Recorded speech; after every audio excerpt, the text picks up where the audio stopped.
Welcome to another CEO Wisdom podcast. We have Kara Smith Brown with us. She is a CEO, a CRO at Lead Coverage, also an advisor. She's into B2B lead gen and demand gen, PR.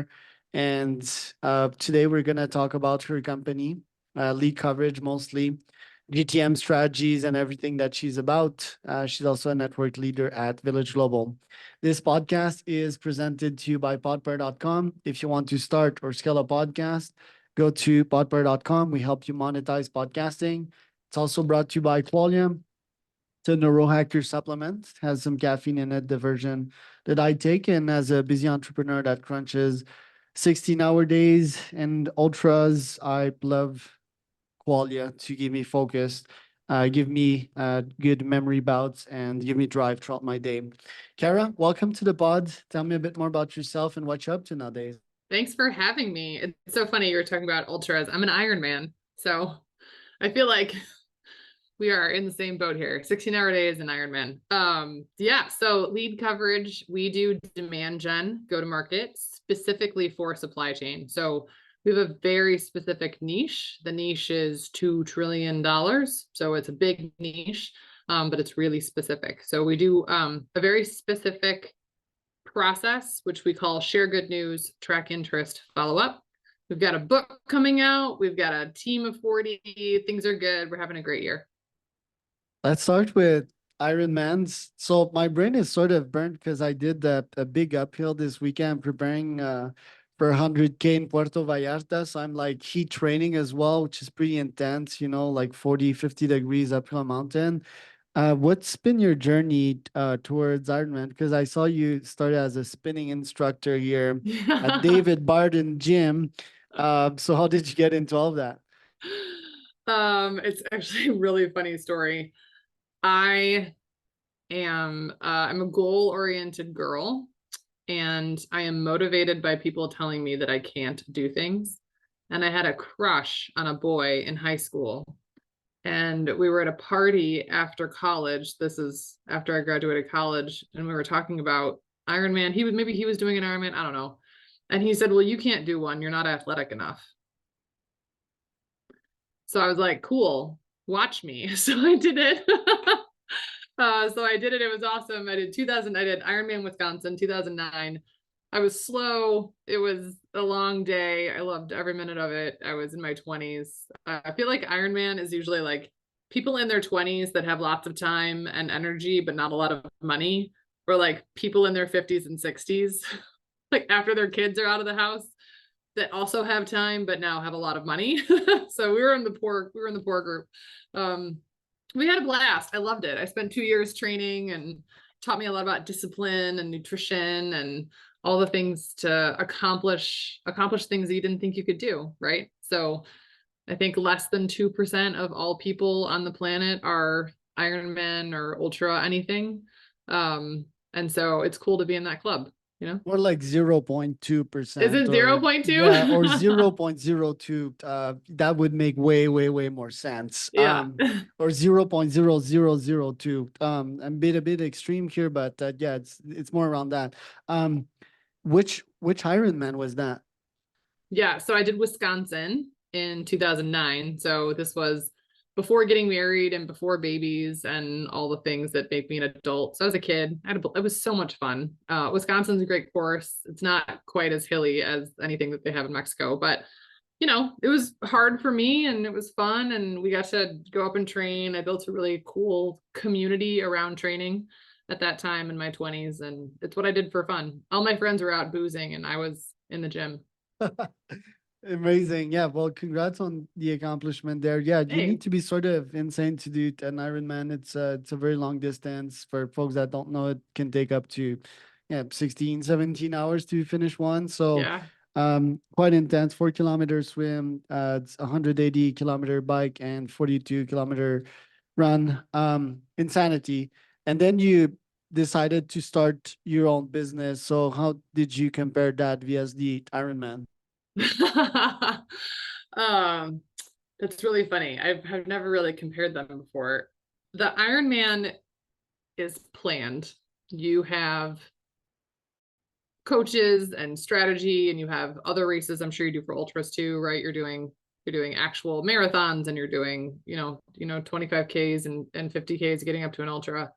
The Ironman's the same way, right? You're doing sprints and then Olympics and then half Ironmans and marathons along the way to get yourself up to 170 miles, which is a long way.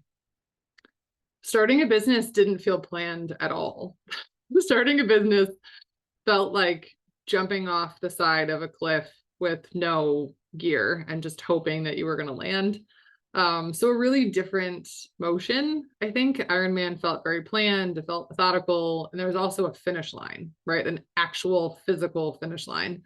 And one of the things that I've learned about being an entrepreneur is that there is no finish line. The finish line keeps moving, right? Once you hit a certain goal or you reach a BHAG, there's another. I have a coach. He's a wonderful, wonderful man. And I said to him something about our BHAG, our big, hairy, audacious goal. And he said to me, well, that is no longer big or audacious. You're so close to it. You have to pick a new BHAG. And that's been really hard for me to pick the next goal. And in an Ironman, or when you're an endurance athlete, there's either another race or there's a bigger race. Now they have Ironman ultras, which are really insane, right? And so I think they're similar in that I have to be disciplined in the way I run the business. The business has cycles, right? We peak and we have sort of training cycles in the company. But I think a big difference is there's no goal line. There's no finish line in business, which can drive me a little crazy. Right. They're both very hard in nature. I guess you can have micro goals like weekly goals, monthly goals, yearly goals. You're often disappointed, I think, in business because we also always set moonshots, right? Sure, an Ironman's a moonshot, but you can train for it and you can be methodical, like you said. But yeah, I think you need to also be a bit insane to start a business. And yeah, you've done that. How's been that experience for you via the corporate world in the last couple of years? Starting a business is wild. So I started this technically in my house in my pajamas with two babies under two. And like a lot of women, I started just doing what I knew how to do in corporate America for other companies that I knew. I took the skill set that I had and I sold myself hourly. And then a dear friend of mine here in Atlanta said to me, hey, you got to make a decision. You're either going to be a consultant and be an individual contributor, and you can make a really healthy living that way, and that's totally fine. You have a lot of flexibility, or you're going to become a CEO and you're going to have an entirely different set of things to train for, right? Small micro goals that you're going to have to achieve, but it's a very different life going from consultant and doing the work, maybe with a small team, 2 or 3 folks, right? Versus being a scaling entrepreneur. And it's a big decision that you have to make. And then adding on to it being a mom, right? And being a woman, and how much time do you want to spend on the business versus your family? Like those are all big decisions that we make. And so for me, it was really challenge accepted, right? Kind of like the Ironman. So someone said to me, this is an American Express number, that less than 2% of female founders in America will break $1 million in revenue. So it's so small. And I thought to myself, well, that doesn't seem that hard. Like $1 million isn't that hard. So we did it. We did it in 8 months. We did it with an all-female team. And now we're on our way to 10, and it's awesome. We got a team of 40. And so I really felt like I had to make the decision to become a CEO because everything changed after that. Right. And tell me about lead coverage. What is it that you folks actually do precisely? Yeah. So we do anything that touches the sales and marketing funnel only for supply chain companies. So our clients are freight brokers, freight forwarders, freight tech companies, freight bill pay and audit. So we think of supply chain as the physical movement of goods, the tech that moves those goods, and the money that moves those goods. And so it's a $2 trillion space. Anything from freight forwarders bringing freight over from China to America or to EMEA or from EMEA to America, We're South America, there's a lot of cross-border activity happening. And then anything that's inside the four walls of a warehouse. So we touch anything supply chain related. I think, Charles, one of the most important things that I've learned is what to say no to. So we have a very specific ideal customer profile. We know exactly who they are, and we say no more than we say yes. So when people come to us and they say, I have an e-commerce company, or I run a dental practice, or something kind of random, right? We tell them, hey, it's not our jam. I'll make some introductions for you if you need some help. We also are pretty expensive. We're not the cheapest shop in town. We do a really good job. We do the best job across all of our competitors, but we're not going to play the price game. And so a lot of times we'll have a conversation and I'll say, hey, I'm going to tell you how much we cost. If that's okay, we can talk about how we work together. If it's not okay, I'll give you a half an hour of free advice and I'll just give you all the stuff for free. So it's been wild, and the best thing that we've learned is who to say no to. I like that. I've priced increased myself quite significantly this year from 2K a month to around 5K a month now with my services. And I've learned along the way that you can't just increase your prices one day to the next and expect your close rate to stay the same, your sales cycle to stay the same.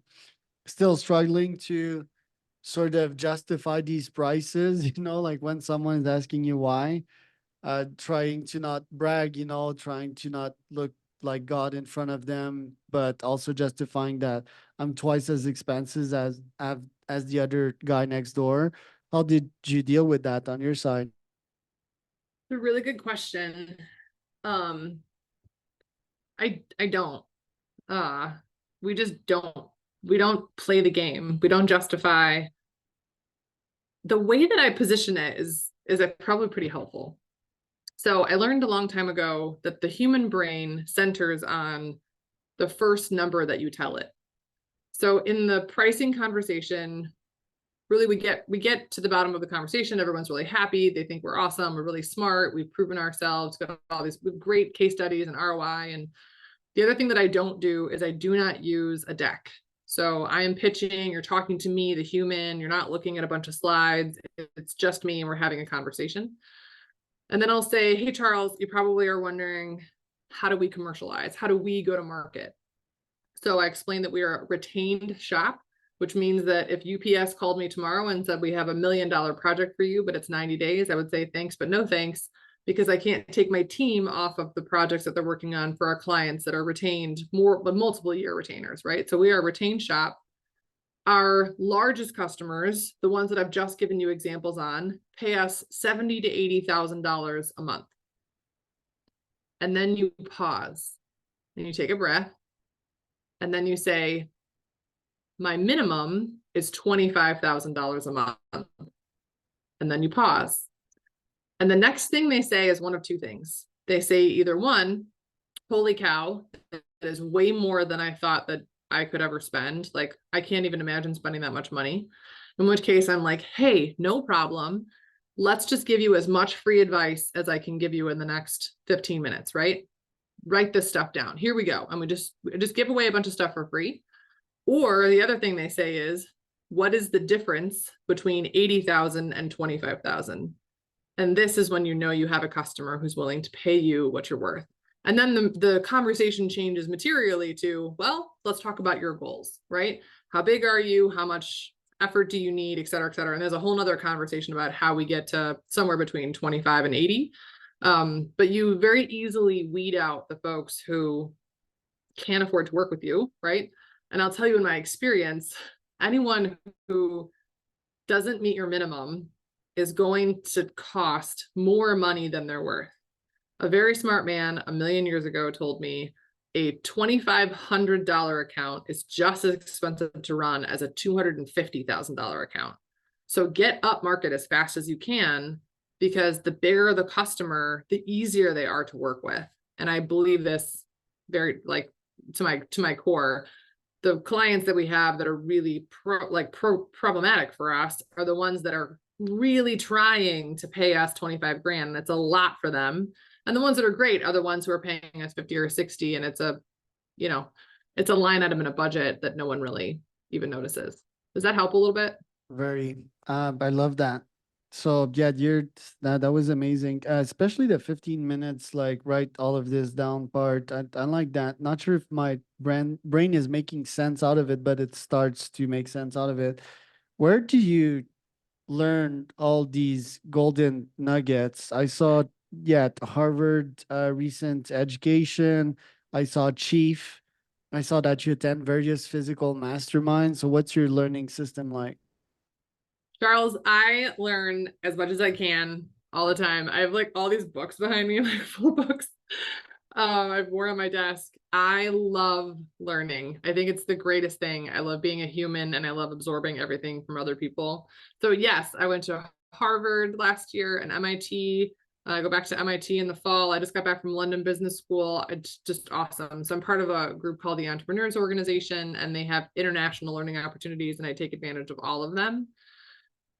I think the the skill set of being able to sell specifically over a Zoom call is just practice. So there's a couple things that I think are really important.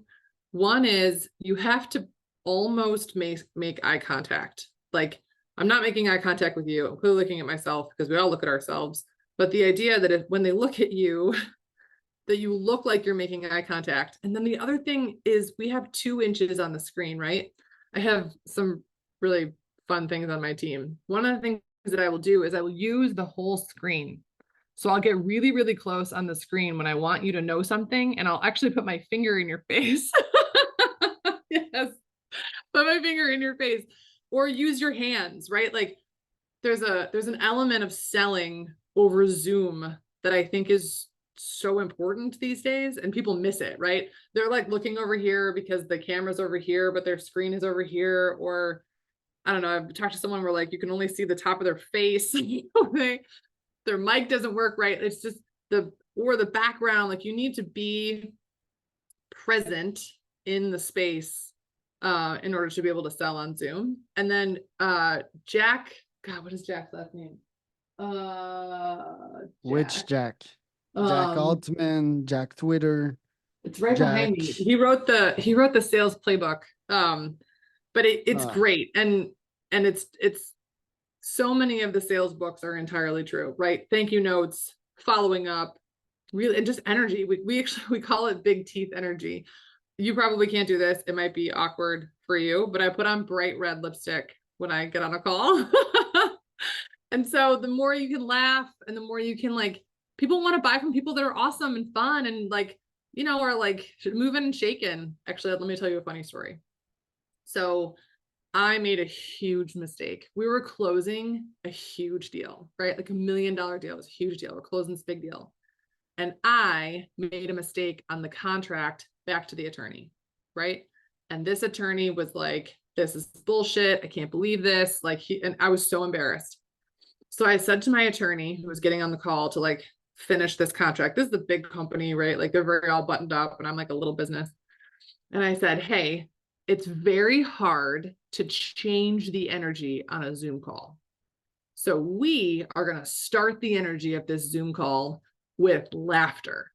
And you and I are just going to be like kicking back. Like, we have, like, one of us has just said the funniest joke ever. And when these 2 guys who are mad at us, they're not happy with us, get on the phone, we're going to be having a rip roaring time, because this guy cannot get on the phone and go from like level 10 happiness energy to like a -5, right? And like shoot me for my stupid mistake. So we get on the phone, we're having a laugh, really good time, we're laughing. Oh my gosh, like, we've known each other a long time. Come on, the blah, blah, blah, and like let him in on the joke, blah, blah, blah, blah. And we started with, first of all, we are so sorry. And the guy was like, don't worry about it. It's fine. Like, but if we had shown up to that call, like it was a funeral, like, don't, right? Like, he could have probably read us the riot act and like, it would have been really bad.